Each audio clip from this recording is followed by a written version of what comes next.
Hi, I'm Emily. Welcome to episode 27 of Holding the Sticks, a hockey-themed fiber arts podcast.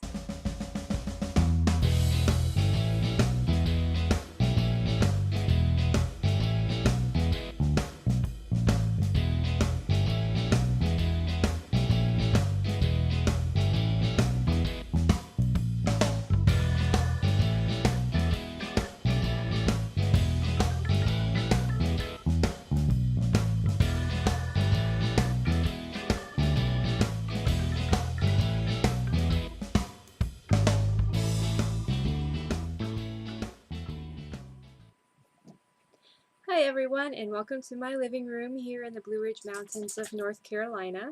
As I said before, my name is Emily.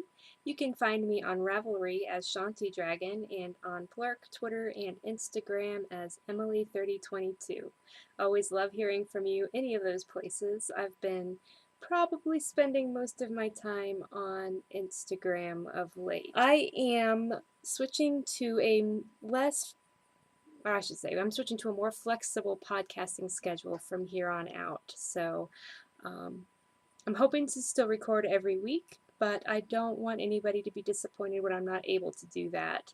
Life has just been a little bit busier lately, and I've been having some fun and doing some running and things like that give me a little bit less time to work with. So I just want to make it so y'all aren't disappointed when I don't record, and that I have a little bit more flexibility of when I record.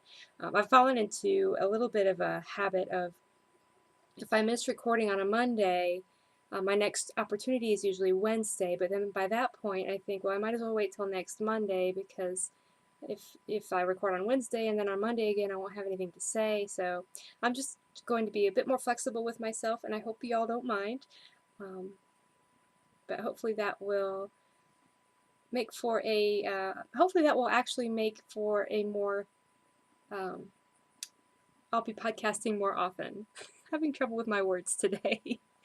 Just because having the flexibility means that I won't you know, when I think about recording on Wednesday, I won't think, oh no, I shouldn't do that, because then I won't have anything to say on Monday. Anyway, now that I've said that 5 different ways, that's what I'm going to do. I know y'all might be interested to know what I'm wearing today. This is my Multnomah shawl. It's a shawlette, really. The design is by Kate Ray, and I used Noro crayon sock yarn. And y'all are gonna hate this, I know, but I don't know the colorway. I went and looked at my Ravelry project page, and I completed this in October of 2010.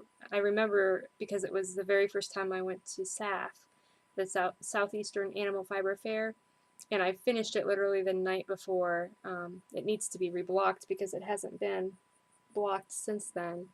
It needs a bit of a more aggressive blocking, I think, but I wish I could remember the colorway, because I love this colorway. It is just a really autumny kind of a rainbow color. It's got some purples and different shades of like fuchsia and red, orange, teal, yellow, just gorgeous colors. Here, I'll show you the whole thing here. Oops. So that is my Multnomah shawl. The one thing about this, though, as pretty as it is, at least I think it is, it's very scratchy. So it's not something that I would want to wrap around my neck. I can tolerate it for short periods of time, but it's a bit too scratchy to leave there for very long. Try and get myself situated here. Look at me, I'm all cattywampus now. Okay, so let's get right on into the show.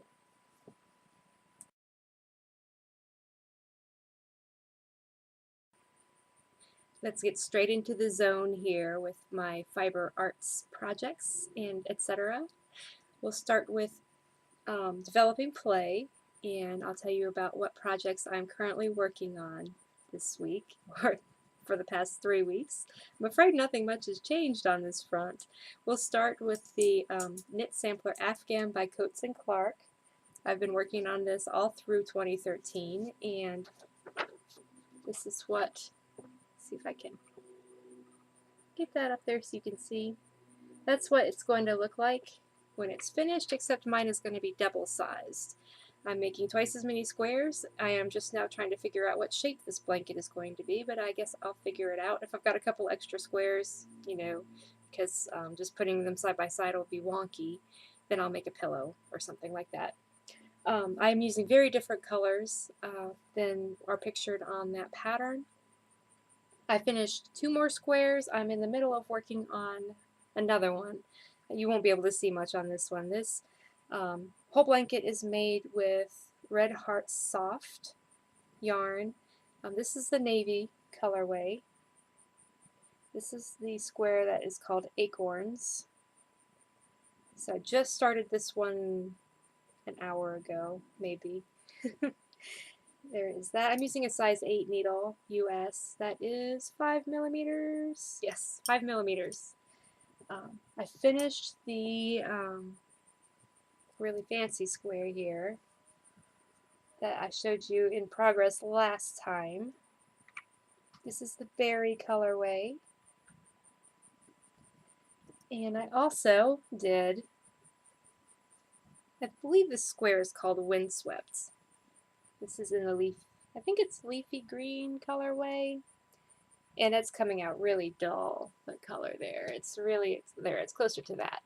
But it's a little bit more jewel toned, brighter than that. So that is where I'm at with the Knit Sampler Afghan.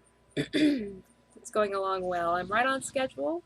If I keep up the way I'm going, I should be finished with all of the squares by the end of October, which will give me November to seam it all together, and if it comes out well enough, it will be a gift for somebody. If it's a little bit wonky, I'll keep it for myself. I'm not sure because I added that garter border on the squares, and especially on the cabled squares, the garter, I didn't, you know, you're supposed to, when you do that, you're supposed to cast on fewer garter stitches and then increase for the cable part, and I didn't do that, so it might be bunched up. I'm not sure. Blankets can be pretty forgiving. I'm hoping that is the case in this case. Anyway, second project that is on my needles right now is Freya by Emmy Peterson, and let me get a picture to show you of what those will look like when they are finished. Really enjoying this project a lot. So that is what they will look like. I'm almost finished with the first mitten. Mine are knitted with the Knit Picks palette yarn, and I don't remember the colorways. One of them is the bear, I believe. The other one is a nice wine-colored red. So I've got, the hand is all finished here, and then I am working on the thumb. So I finished all those hearts. That's my favorite part. If you've been watching, y'all know that. I love the front of the mitten better than the back, but I'm almost through the thumb chart here. There we go. And loving this. They are barely fitting. They fit like a glove, even though they're mittens. I think it's going to be fine. It feels a little tight around my thumb, I think just because the cable from the needles are there. Circular needle. If they come out a little too small, I'm sure I can find somebody to gift these to. I'm at the point now where I don't think I'm going to pull them back out and restart them. But you never know. You never know with me. This yarn has already been frogged once. So I'm using US size 1 2.25 millimeter needle for that project. So next on my needles is my Granville sweater. This is hopefully going to be my Rhinebeck sweater. If I can finish it in time, we'll see. Get a picture of that for you here. That is what Granville will look like finished. I am using hand spun to make this project. I took about a year to spin 2 pounds of Knit Picks Wool of the Andes roving in the Merlot colorway. It is brown, a heathered brown color. And I finished the front left and the front right. So let's see here. That would be the front left. Real exciting, I know. The color is way more accurate back here. So that will go on that shoulder, right? I finished the right front as well. If I can find it, oh, there it is. It's just the mirror image of what I just showed you. So, and of course, you know, it's stockinette, so it's curling up on itself. So that'll go on that side, and this will go on this side. It's a little bit redder than it's showing up on the camera. There we go. And I've started the back now. And am in the midst of doing that right now. So that's just the center cable, the cable that will be in the center of the back there. So it's going along nicely. Got to really get cracking on that because I don't have much time until Rhinebeck. If I don't finish it, it's not that big of a deal. I've got other sweaters I can wear, and you know, with my luck, even if I do finish it, it'll be 90 degrees or something, and I won't be able to wear it. But I'm really enjoying working on that. Working with, if you've never knitted with hand spun, especially if it's your own hand spun, it's just an amazing experience. The texture and the colors of the yarn, it's just really nice to be able to do that. I have one more project on the needles, and I of course have left it across the room, so I'm going to pause this for a second and go get that. Okay, the last project that is on my needles currently is my travel project, which is why it wasn't right next to me here. These are the Simple Skype or Skip socks, depending on how you want to say it, by Adrienne Koo. I'm using my Hippie Penguin Holding the Sticks colorway yarn. I'm really enjoying it. It's slow going though because it's been so busy at work. That's where I usually knit these. I haven't had time to work on them much, but I am slowly making progress here.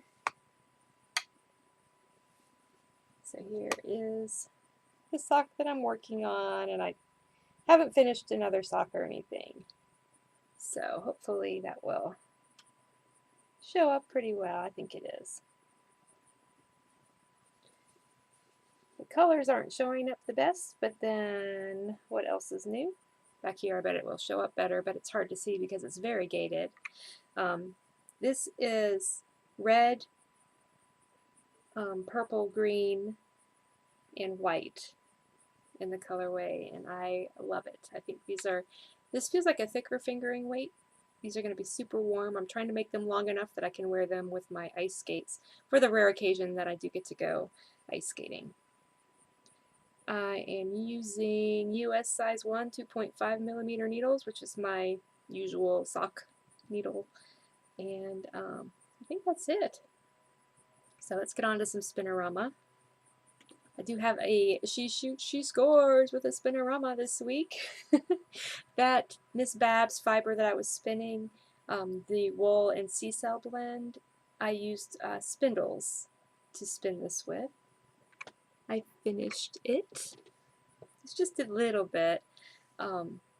Honestly, don't know how many yards I got here. Didn't write it down, of course. I'm going to have to recount it. It wasn't very much. But here it is.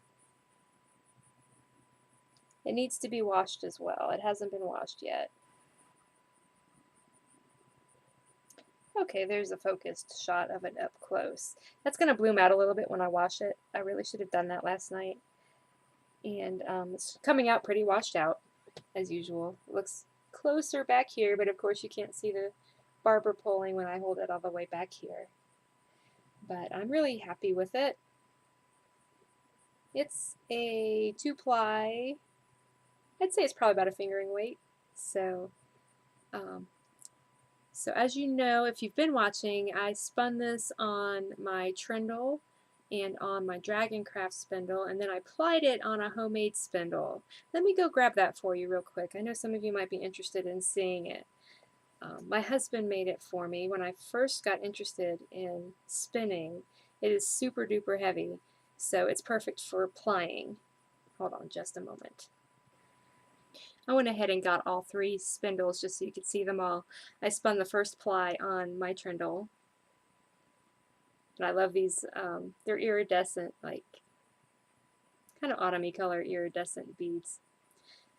And then I spun the second ply, as I said, on my Dragon Craft spindle, which has snow dragons. There we go. And it's a little bit heavier than the trindle, but it still did just fine. And then I applied them together on this homemade spindle that my husband made for me. He put some kind of grip tape down here because the yarn, when you wind it on, that's called the cop, and it would slip right off of there, I guess because the dowel was so slick. This is the base from, I think, a candle holder or something like that he found at a Goodwill. This is super heavy. I should have weighed it, but I know it's probably a couple ounces by itself without any yarn on it. It can be used as a top whorl, it has a hook on the top, or it can be used as a bottom whorl with the hook on the bottom. So it's pretty cool. Like I said, I only use this now when I ply, and I don't spindle spin very often, so this has been collecting dust a lot, I'm afraid, but I really enjoyed using that this time. So that is it for the Spinnerama. I have a little bit of an equipment room segment for you this week. Let me put these aside over here so they don't attack. I have too much stuff. So in my equipment room, I remember last week I mentioned that I had gotten a new sweater bag, and then I never showed it to you. So I picked this up at the Train Museum that I talked about in the last episode, and it was awesome. It's made in the USA and all of that. I'm not sure where you can get one because it was just in the North Carolina Transportation Museum gift shop. And it's just a bag made out of a bandana. And it's like royal purple. It's showing up a little bit washed out as always. But it's really big. It has a couple of pockets on the inside, and it's holding all of that hand spun yarn for my Granville. Plus the sweater pieces will easily fit in there. So it's a fun little bag. It's not one that I am going to travel with anywhere. You know, it doesn't zip or anything at the top, but it keeps everything together here by my knitting chair. So it works out well for me. I also got, you all might have seen these on Ravelry or Instagram or Plurk. I went all the way to Charlotte for this. We went to IKEA. I'll talk about that in the chatter later on. But I have been seeing these online, and I knew I had to have one. I got a Socktopus. This will be great for drying my socks. I've just got 3. These are already all dry, but I put 3 pairs on there just so you could see. And it's in the laundry section at IKEA. I went to IKEA Charlotte. They have this in black, gray, or red.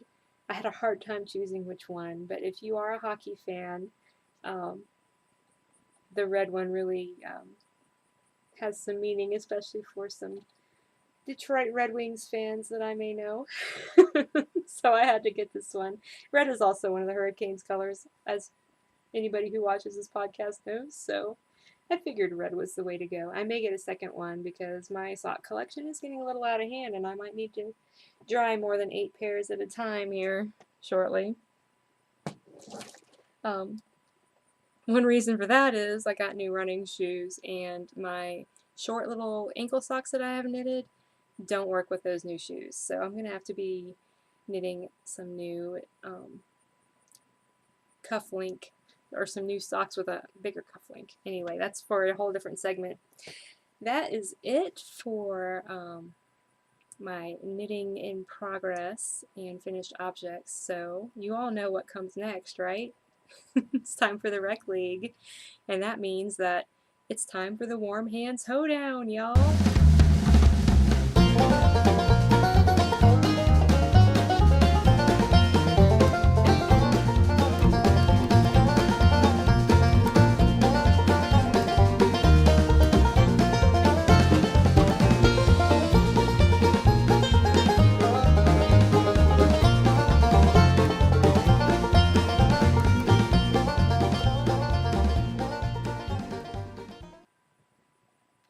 The Warm Hands Hoedown is my current knit along that I'm hosting on the Ravelry group. And you have until the end of this month. I can't believe how fast time is going by. I can't believe it's already September. But you have until the end of this month, that is September 30th, to finish any mittens or gloves. You can crochet, you can knit, you can use hand-woven fabric that you wove. I'll even let you sew them if you want to. Post pictures of your finished objects in the thread on the Ravelry group. And be aware I may use your photos on the podcast unless you tell me otherwise. I will obviously honor anybody who does not want me to use their photos. The prize, you will have a chance to win a $25 Etsy gift certificate. I will draw from the finished objects on that Ravelry thread. You can also chatter in that thread. I just use the random number generator until it lands on a qualifying post. So chatter away. Feel free to compliment each other or challenge each other or do anything you want on that thread. Well, not anything, but you know, within reason on that thread. If you are drawn as the winner, you will have 1 month to claim your prize. After that point, I'm not going to try and chase you down. If you don't contact me within 1 month, I will draw a new winner. So just be aware of that when you enter the contest. And that's about it for the Rec League. So everybody work on those mittens and gloves. I think there's some other ones going on too. I believe Vicki of Heartland Knits podcast has extended her felted mitten knit along. You're welcome to double dip as far as I'm concerned. And there's another podcast doing a mitten and glove knit along, I believe, but I can't think of who it was at this point.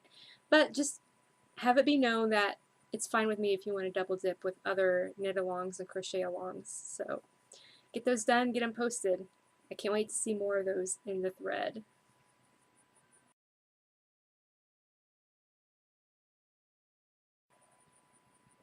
Alright, let me tell you a little bit about what's been going on off ice. A little bit of training room action this week, or this past 3 weeks. I can't believe it's been so long since I recorded. Training room has been, for the most part, awesome. A lot of stuff has happened in my training room since the last time I talked to you, so that's part of why I haven't recorded. I've been busy with that. My race, the 5K that I have actually indeed signed up for now, is next Sunday, September the 8th, so I'm super excited about that. It is the Blue 5K. It's hosted by the Carolina Hurricanes, so that's a little extra motivation for me to reach that finish line. I'm hearing there will be some players and staff there to cheer us on. That'll be awesome, and hopefully I won't make a fool of myself. And it's called the Blue 5K because it is sponsored by Blue Cross Blue Shield of North Carolina. So I've seen the t-shirt design and I'm pretty excited about that. I can't wait to get my race packet with my t-shirt and everything. In preparation for the race, 3 weeks ago, I signed up for a running group that's been meeting early on Sunday mornings. I've been getting up at 6:30 in the morning on Sundays. That's what time I get up to go to work, so that's early for me. And I joined this race training group. And it's hosted by an experienced runner who is local to the area. And it's all women, so it's really kind of nice to be able to run in an environment where it's all ladies. I'm slow enough as it is, and to add men into the mix who tend to be faster makes it more difficult and harder for me to get my courage up to go to something like that. It's been going really, really well. The first week we did interval training. There's a stretch of about 1/4 of a mile straight track. We're meeting at the Greenway in Boone, and there's a straight section of the Greenway. It's about 1/4 of a mile, a little less than 1/4 of a mile long, and it's very, very gradual slope. It's a hill, but just barely a hill. So the intervals we did were we would go 1/4 mile as fast as we could keep a steady pace for that 1/4 mile. And then we'd turn around and either walk or jog back down to the start, and then we would do it again. I did 4 intervals. The woman in charge did 6 intervals. She's very fast. much faster than me. I was the only one who showed up that first week because it was rainy and drizzly and miserable, but I was so glad I went. Got a great workout. The second week that I went was a little more than a week ago, and we did something called pickup training, where I got to sprint for the first time since probably, I don't think I've sprinted like that since I was a little kid. I felt like I was flying, and we talked a little bit about the form, the stride, and how to make your stride more efficient, which is something I was really wanting to get. I know I've been talking about that for a couple of weeks on the podcast. So that was awesome. We didn't talk about foot strike. She said, don't worry about that. But we talked about the position of your knees and how you're pushing off and that sort of thing. Pickups are the way we did it. We did basically, you start and you do 5 strides at a straight up run, a good run, and then immediately you do 5 more strides at a medium fast pace, and then you do 5 more at an all out sprint. So it goes slow, faster, fastest. Then we would walk back to the start line and we would do 10 steps slow run, 10 steps medium, 10 steps all out sprint, and then 20. And then we would go back down. That was an awesome drill. I so enjoyed it, but it may have been a little much for me, and I wound up hurting myself. Not bad, not really badly. It feels like some of that bursitis I had when I first started running came back a little bit in my left knee. I've been having some issues with my hip flexors. I'm assuming that's what's going on. That's where it feels like the pain is. That could also be bursitis. It's hard to tell. I'm not a medical professional. I am a massage therapist, but I'm not a medical professional, so I try not to diagnose myself. But just looking at what information is available online to runners, the pain I'm having could be flexors or it could be bursitis. Anyway, all of that flared up, which told me it was time to look at new shoes. That first, after the first time I met with that running group, I really kind of made a effort to up my mileage. I want to be running 4 times a week, 3 miles each time. Up until now, I've been doing 3 to 4 times a week, and sometimes it would slip down to even just 2 times a week. But I really want to start pushing that. And I did for that first week, and then I did the pickup drill, and my body was like, no, we're done. So just the problems I'm having with my knees and my hips told me it was time to look at new shoes, which is really surprising because I just got my Brooks PureFlow 2s about 2 months ago. It was early in July that I picked those up. Running shoes usually last at least, 3 to 4 to 6 months. So to be fair though, the people at the running store did tell me that if I decided to up my intensity or my mileage, I would probably need a different shoe. So down I went to the running store and I did get different shoes. Here's a picture of them if you're interested.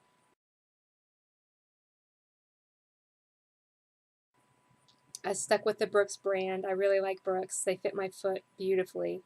And this is kind of a step up as far as cushioning and support go. These are the Ghost 6 shoes. So I've only run 1 mile. I went to go running yesterday morning, just a gentle run to test out the shoes. Didn't want to aggravate my injuries. So I was going to do like maybe 2 miles, but I got half a mile into my run. Fortunately, didn't get too far in, and there was a big crack of thunder. And here in the mountains, storms can roll in really fast, and you don't see them till they're right on you. So I basically had to run. I was being chased by a thunderstorm all the way home, and I made it onto my front porch, and 3 seconds later, literally the bottom just fell out, and it was pouring and lightning and thundering, and that was fun. Anyway, so I only got to do a mile on them. I like them a lot so far. Anyway, next week is my race. I'm super excited. Going to see Mom because she lives in Raleigh. We're going to stay with her. I'm hoping she'll get to come watch the race, and that will be really fun. I think that's it for the training room segment. I'm just super excited about what's happening in my running world. Okay, let's get into a little bit of chatter. That's the other part of my off ice segment here. Tell you what I've been up to for the last couple of weeks. Work has been crazy. We've been doing an expansion into the area next door. I'm a massage therapist, and my job is to help people relax for the most part. I get some clinical work, where I'm working on injuries and such, but most of my clients come in to relax, and it's really hard for them to do that when there's hammering and drilling and everything else, but we've done the best we could. It's made for a little bit of stress, and when I can't when I can't give my clients what they need, it's stressful for me. Most of them have been great, and I've been able to work on the opposite side of the hall from where the construction is going on most of the time. But anyway, it's been very, very busy. This time of year, we have the college students are all back in town, so they are starting to come back and get their massages, and the summer residents have not yet gone home. So we have the double whammy going on right now. This is our busy time of year. I have very little downtime at work right now, which is awesome because I'm paid on a commission.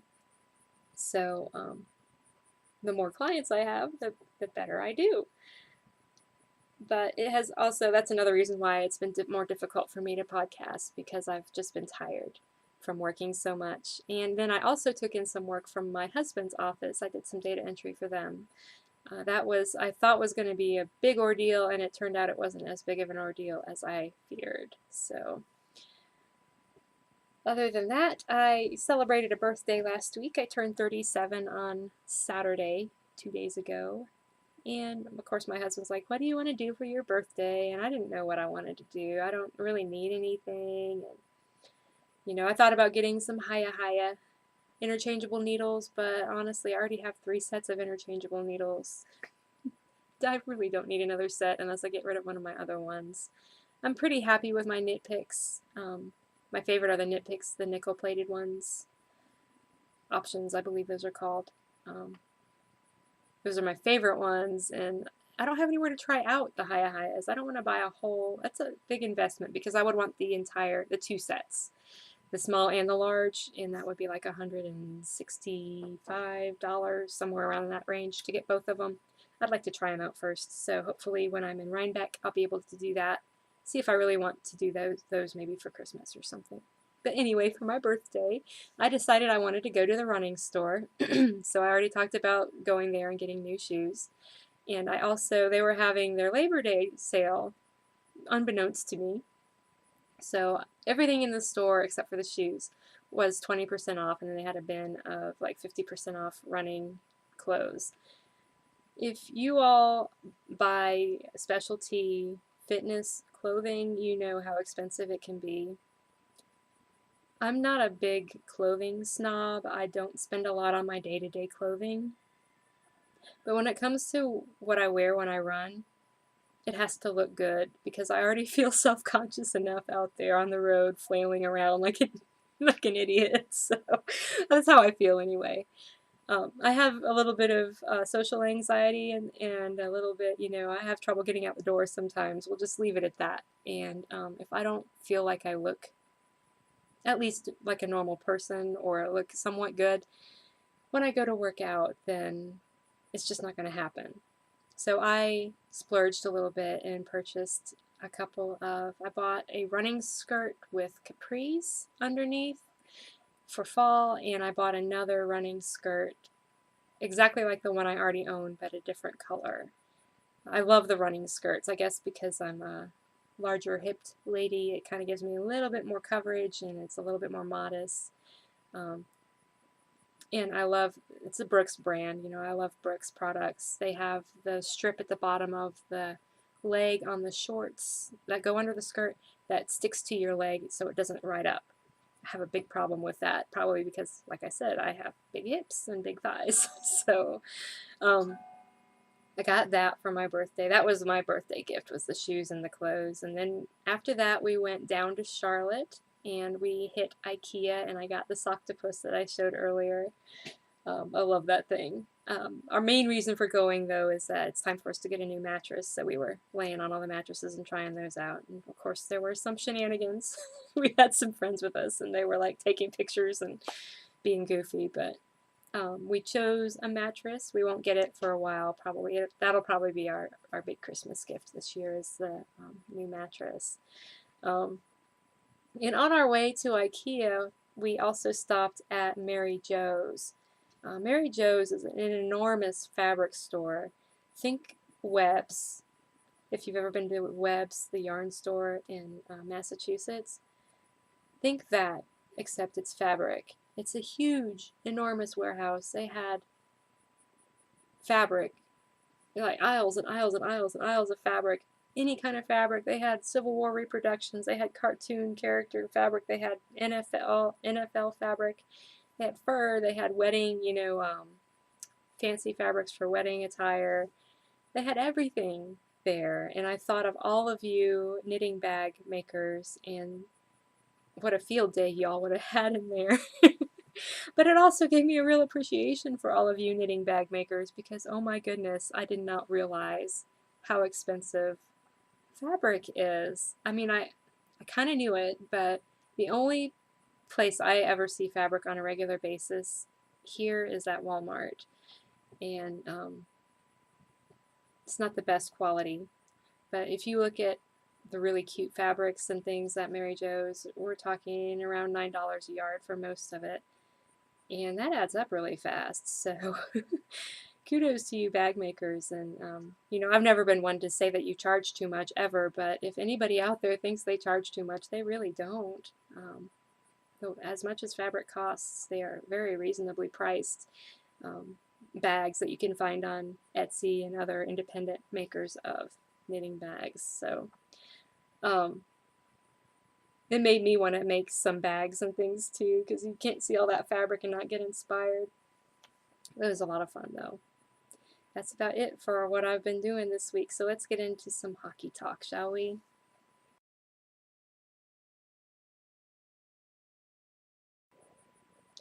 Time to drop the puck for the third period and a little bit of hockey talk. 32 days. 32 days until the Hurricanes host the Detroit Red Wings on opening night at PNC Arena. I'm not going to that game, but I'm so excited. 32 days, people. We're almost through summer. We're almost to hockey season. It's only 12 days until preseason starts.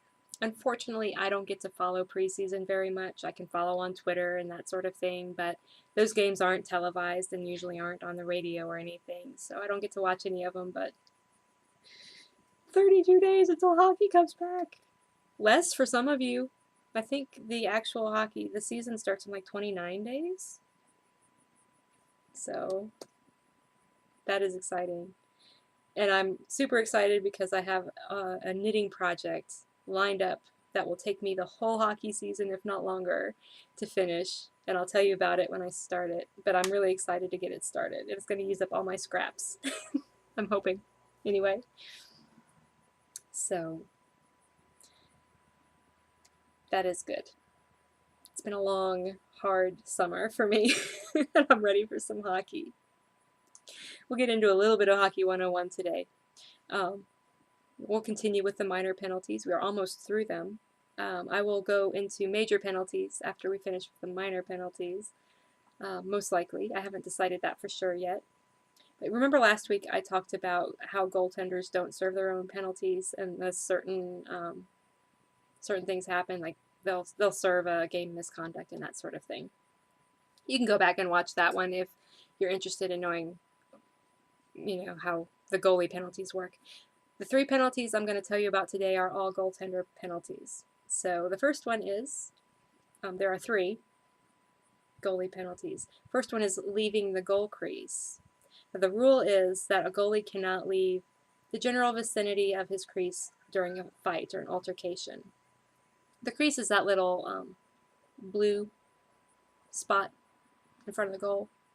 That's kind of the goalie's home. He's not supposed to leave the general vicinity of that if there's a fight going on the ice. If the fight is going on in his crease or really close to his crease, the referee will direct the goalie to another neutral spot on the ice to wait it out. Also, part of this penalty is a goalie cannot go to the bench during stoppages in play unless it's a timeout. They have to get permission from the referee to approach the bench, their team's bench. That means for equipment repair, to get a new stick, anything like that. They can't do any of that without the referee's permission during just a regular stoppage of play. If a goalie does either one of those things, then they can give him a minor penalty. So I've never seen that one called, as far as I know. Second goalie penalty is participating in the play over the center red line. A goalie is not allowed to play the puck or check another player, in other words, participate in play, on the wrong side of the red line. So basically you'd have to skate all the way to the middle of the ice and then over the red line to get in trouble for this one. So again, minor penalty will be assessed if he does that. The third one is called restricted area. I've heard a lot of debate about this one, and this may be going away or it may not. There is an area behind the goal line called the trapezoid, and that is the only legal area behind the goal line that the goalie is allowed to play the puck. If he plays the puck in any other area behind the goal line, aside from that trapezoidal area, then that will be called as a minor penalty. So there you have your goalie-specific penalties. I think that's going to be about it for today, so I will wrap it up here. I hope all of you are doing well, and until next time, may all of your projects and your favorite hockey teams stay out of the penalty box. Bye-bye.